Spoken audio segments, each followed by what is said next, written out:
As a responsible person with growing concerns for your privacy and personal liberty, you want to know where we're headed and what you can do about it. We ask the experts what you need to do to take prudent and responsible action to safeguard your family's wealth and well-being, and what basic first steps will help you to be aware and prepared. ReluctantPreppers.com. Welcome back, Reluctant Preppers. We're very privileged to have a returning guest. Bix Weir, founder of Roota.com, is here with us again on Reluctant Preppers. Bix, thanks for joining us. Sure, anytime.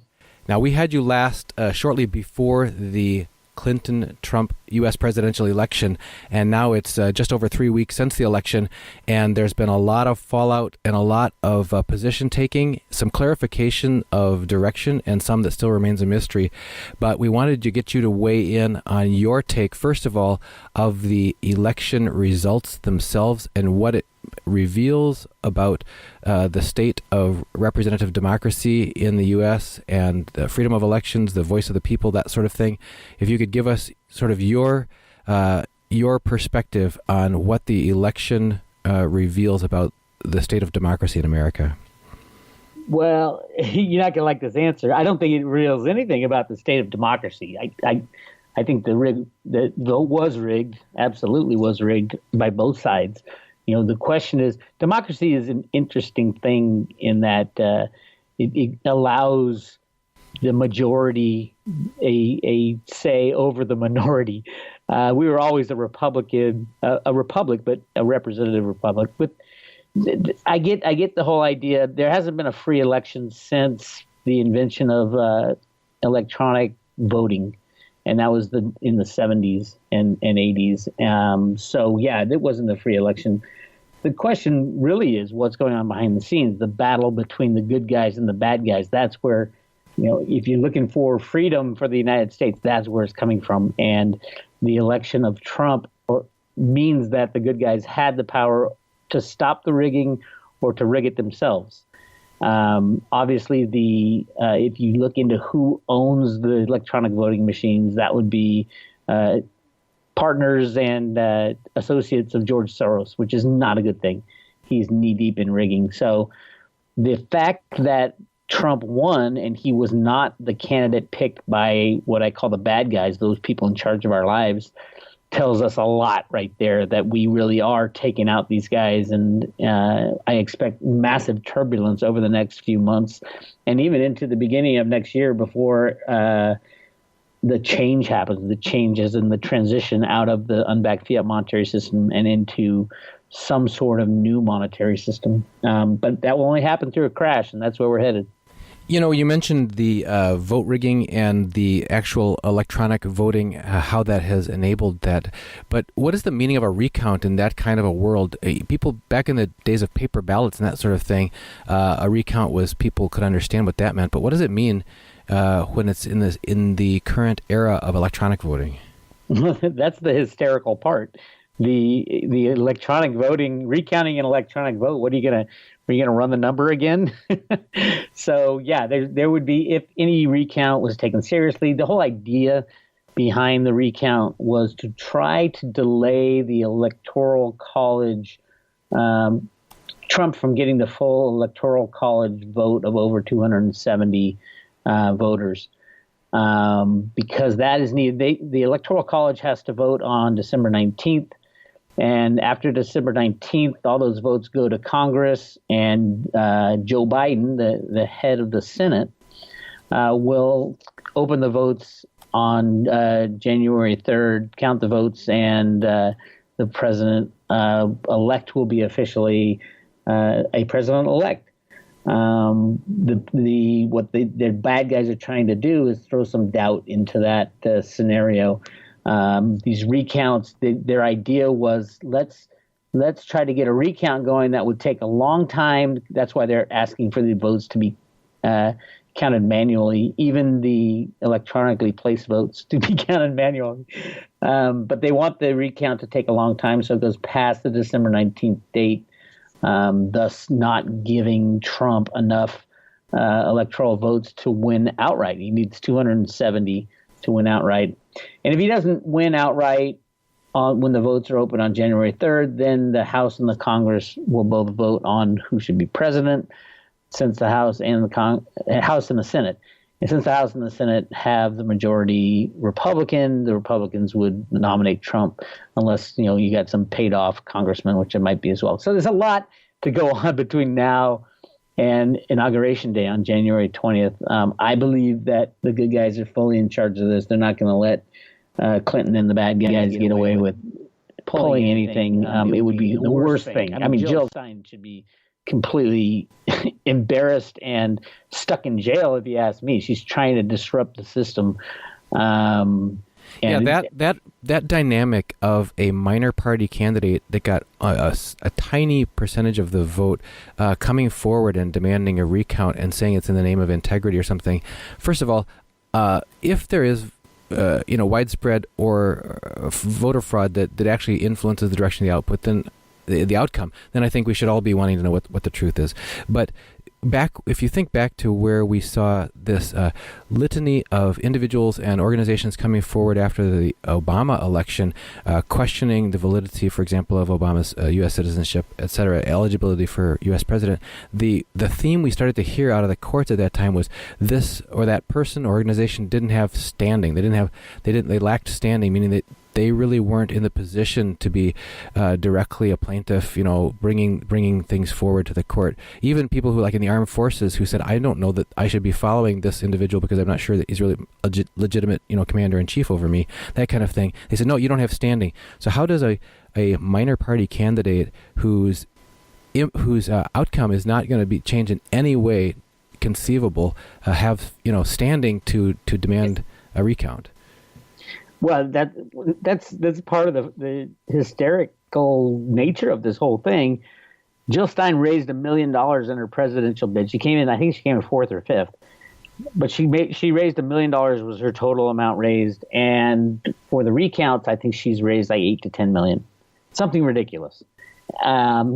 So obviously there's someone else behind it, something else going on here. Yeah, that's the other thing is if the whole thing that seemed to sway popular sentiment towards Trump through this candidacy and this president election cycle was distaste for the as he calls it, the swamp that needs to be drained, and the slimy a major party stealing nominations from their. I mean, you were there blow by blow back when Ron Paul got treated the way he did in a previous election cycle, and now look what happened to Bernie Sanders from the Democrats. Look what almost happened due to what rules almost got changed and so on at the Republican National Convention. It seems that people were really the common people were really disgusted and actually relieved somewhat or confirmed to see coming out into the plain light of day some of these backdoor, smoke-filled room shenanigans that have been going on. So to now see, in the name of integrity, Jill Stein coming forward and saying, suddenly I've got this an angel donor where it's not going to be named who's giving that kind of money to get this to happen. It looks to the common person like somebody else is behind the curtain is pulling the strings, and she's just being used as a puppet.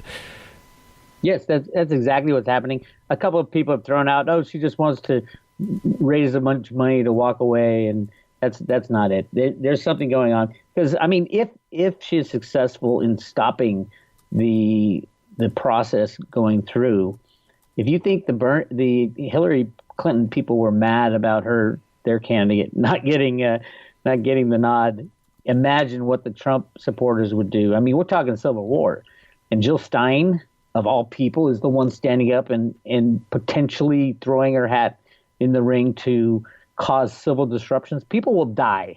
I am telling you right now, people will die in the streets if this process isn't taken care of on the up and up and smoothly. And Jill Stein will be at fault. She should be tried and convicted if something happens to disrupt our constitutional form of government and the way things are set up. And that's not speaking as someone who all he cares about is Trump getting in the front door. This is a purposeful attempt to disrupt the system, and I'm surprised that you're not hearing more about Obama saying, no, the system should go for it. But I think they have enough dirt on Obama and Biden and Clinton that they're not going to speak up too much, because if they do, then WikiLeaks will just dump all the real emails, the emails they left out, and you'll see Biden and Clinton and Obama get thrown in jail in probably 30 seconds. Well, now you brought up the topic of forces intentionally trying to disrupt constitutional processes in our country, and intentionally trying to foment chaos and that sort of thing. Over the Obama presidency, we have seen, in contrast to the promise that was being made about being a unifier, being the president of all Americans, and that sort of thing, and how we were going to, overcome race tensions and that sort of thing.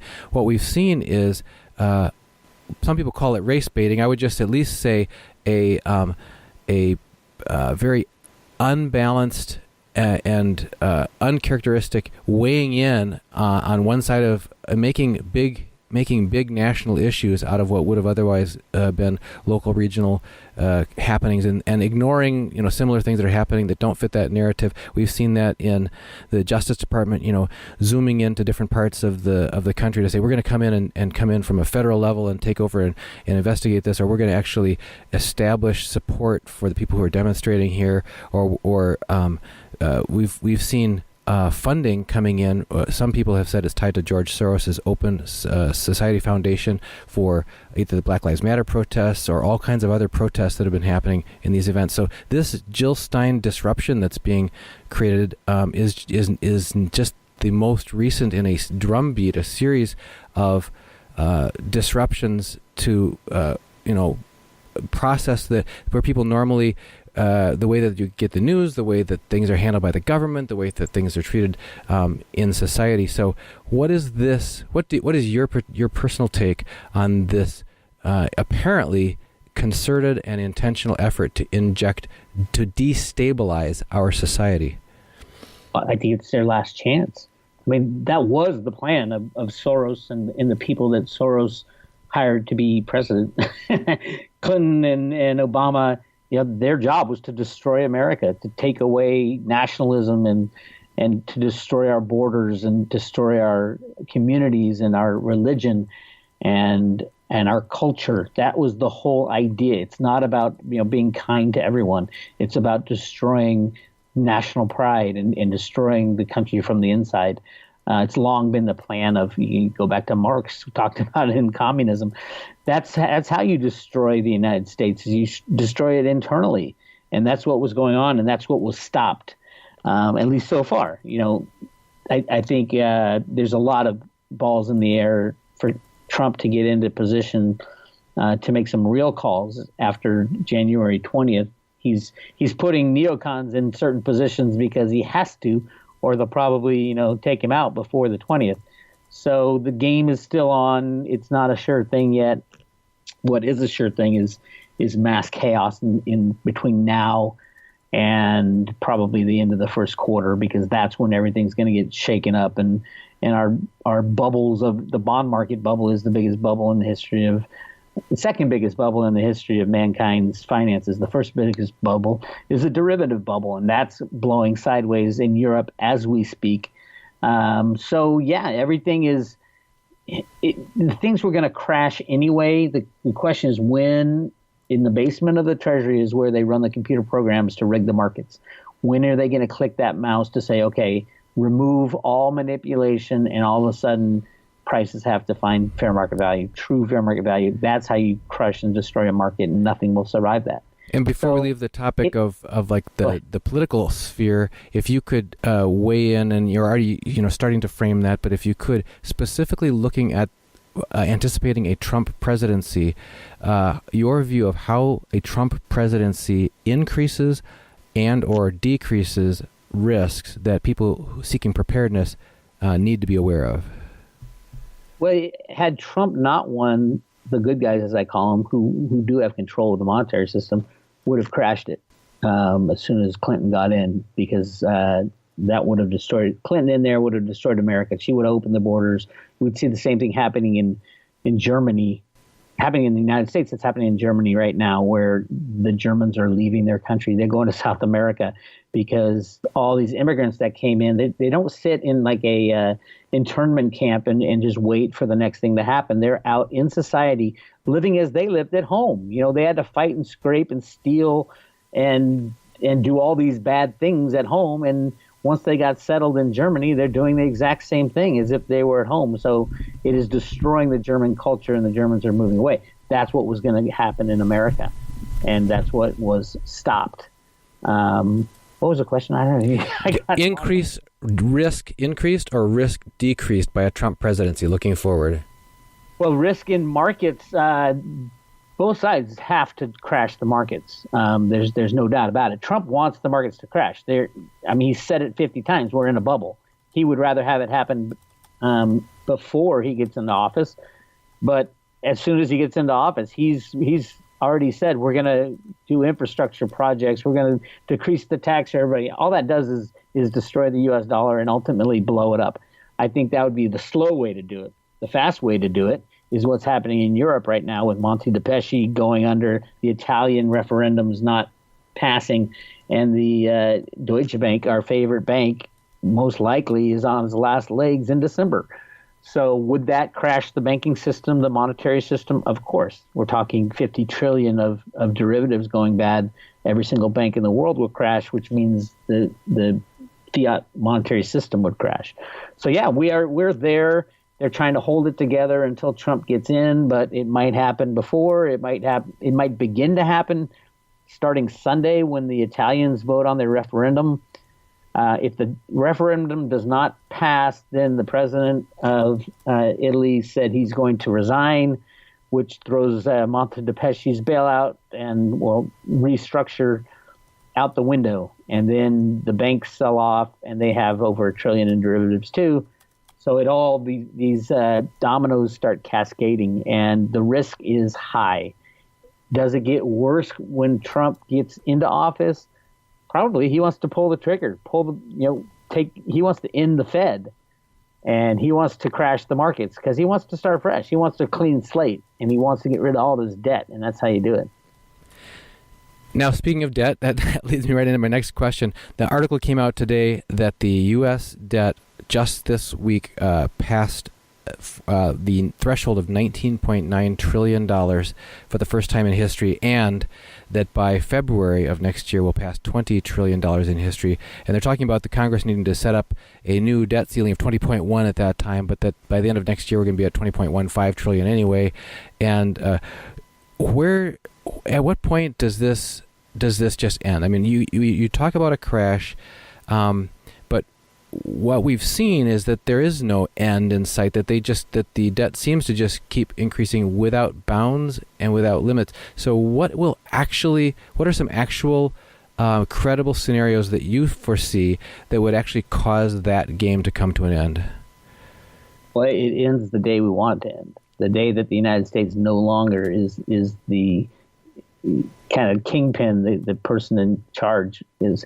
As long as it serves to our advantage to play this game, we're going to play it. We can end the game right now, a click of a mouse in the basement of the Treasury, and we're seeing a lot of the economic power move to Asia. That was the beginning sign. It's got nothing to do with debt. The debt isn't even real. It's an IOU to themselves. Think about it. What is the U.S. dollar? It's nothing. It's a promise to give you another U.S. dollar. And do they report the right numbers? Of course they don't. Well, first of all, we know that they don't count Social Security, which is IOU. That's debt. That's not counted in the numbers. And Medicare, Medicaid, all the future obligations are not counted in the debt numbers. So the debt's a fictional number. It's symbolic in that I think when it hits 20, everybody says, oh my God, it hit 20. They said the same thing when it hit $1 trillion. It doesn't matter. And those are just the numbers they report. I'll guarantee you that the U.S. Treasury has a secret black book where they have 150 trillion in non-reported debt. They just created out of thin air with their computers. And you can do that because you control the money. You can print a gazillion dollars with a click of, you don't have to print it anymore, with a click of a mouse and buy everything you want. And you control the price of commodities, so there's no inflation. So, yeah, the game continues and the talk continues, and the United States will end the game the very moment they choose to end it. Having Trump as president gives him the power over the Exchange Stabilization Fund, and he can end it that day. What do you see as reasons to end the system, and then how will that affect people who've been preparing in different ways? First of all, what are the most reasonable ways to prepare for that end, and then what do you see as the reemergence of our civilization and those who have prepared properly after that? Well, those who have prepared properly will probably be targets right away, because you're the one who has the food, the water, the money, the silver, the gold. That's why you have to have a gun as well, because you'll be the target. And the government will not let people, because everybody will be suffering, the first thing they're going to do is throw huge taxes on gold and silver and mining shares and things like that. If they're even trading, they won't even be trading. You take out the banks and you take out all markets, all electronic markets. So not worried about that. The system is, we're going through a transition. We're transitioning out of unbacked fiat money to something new. Do I think it will be gold and silver? Yeah, historically we've always gone back to gold and silver. It's our constitutional money. Will Bitcoin be involved? I think so. It's amazing technology, and the United States is clearly not clamping down on Bitcoin. They could have shut it off a long time ago, but they haven't. They've been involved in it since the very beginning. So there will be a place for Bitcoin and the blockchain going forward. But yeah, the first thing to do, though, is you need to take out these bad guys, the banks and the banksters, and the people that control them, like the Rothschilds and the Rockefellers and the Soroses and the Clintons and the Bushes, and they'll all come down. They get their power from the unbacked fiat system.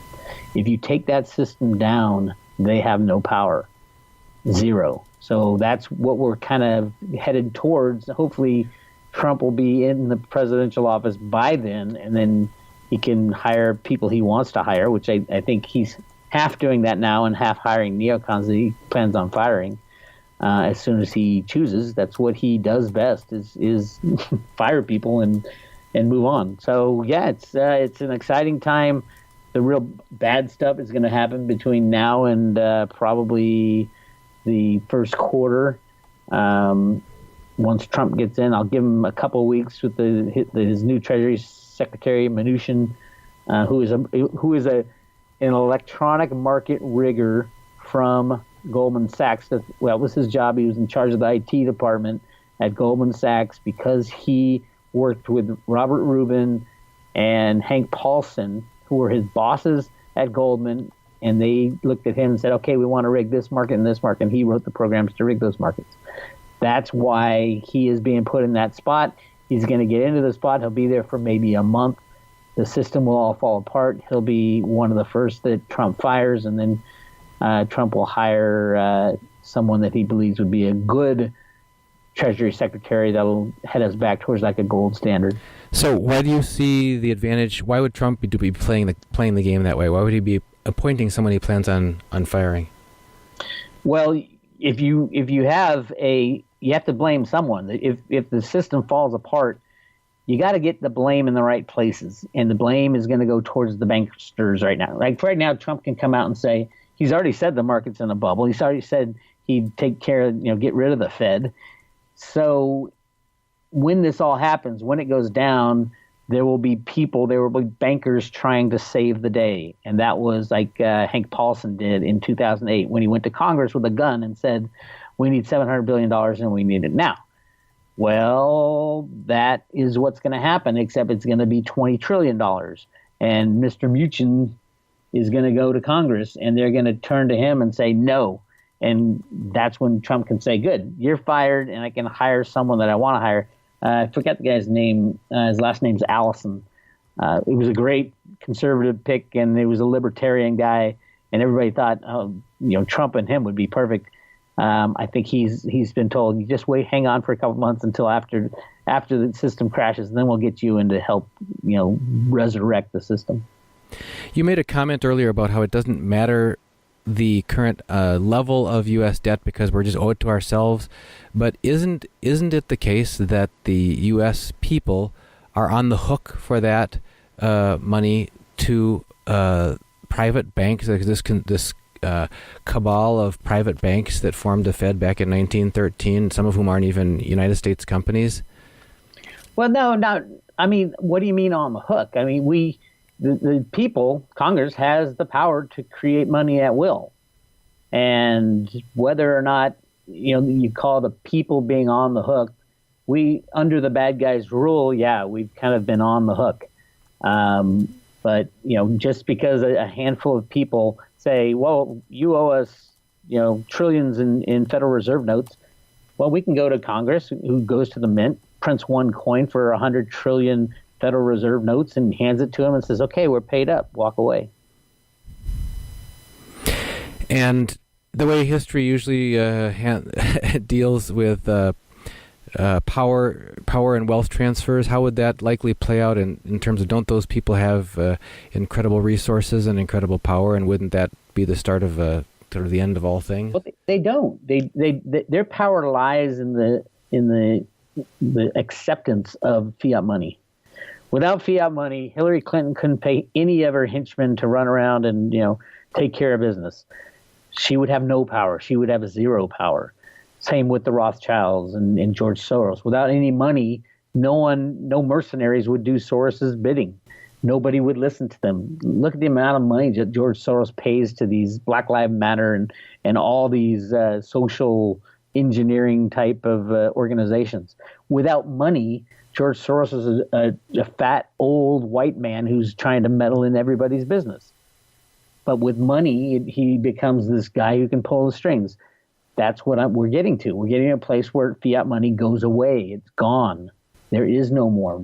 There's no more debt. There's no more anything. Electronic system is going away, and that was the plan. Run it up, run it as long as you can, suck up all the benefits of unbacked fiat money, crash the system, and then return to a gold, silver standard. That leads us to the last question of how does a rational individual prepare to protect themselves from the fallout of that kind of an event? Obviously, the natural conclusion, based on what you've been saying, is don't keep all your worth, your assets in electronic media anywhere, and don't keep them in fiat currency, for example. So what can a responsible person do to try to protect themselves as much as possible from the fallout of that? Well, the obvious is to have some cash on hand, because cash is recognizable. When the banks close up, there'll be a couple weeks or months where people still accept cash at whoever's trying to sell something. But it all depends on how fast this transition is going to happen.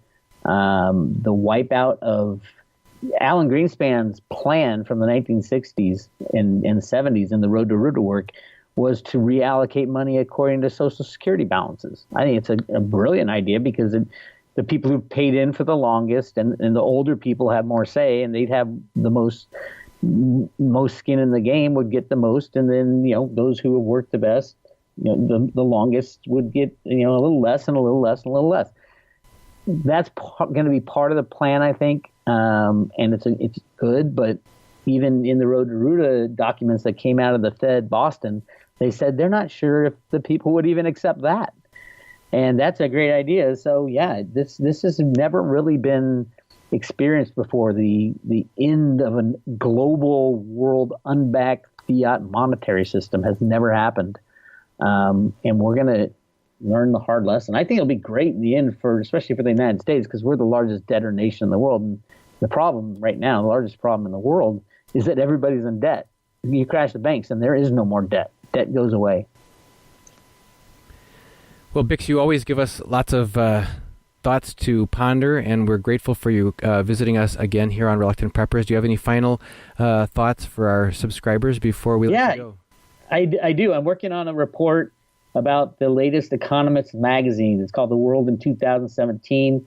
I did reports on 2015, 2016, and they were both horrible, terrible signs, and a lot of them came true. And this one is completely different. And it's the more I dig into it, it's really telling us what's about to happen yes, there's be a crash, but it's a great thing. And even in the cover, it says amazing things are about to happen. Where can people follow your work and find out more? You can get the book and sign up for emails at roadtoroota.com. The report, it's a report on the world in 2017, will come out middle of next week. Very good. And Bix Weir, founder of roadtoroota.com. Thanks so much for joining us again here on Reluctant Preppers. Thank you, Duncan.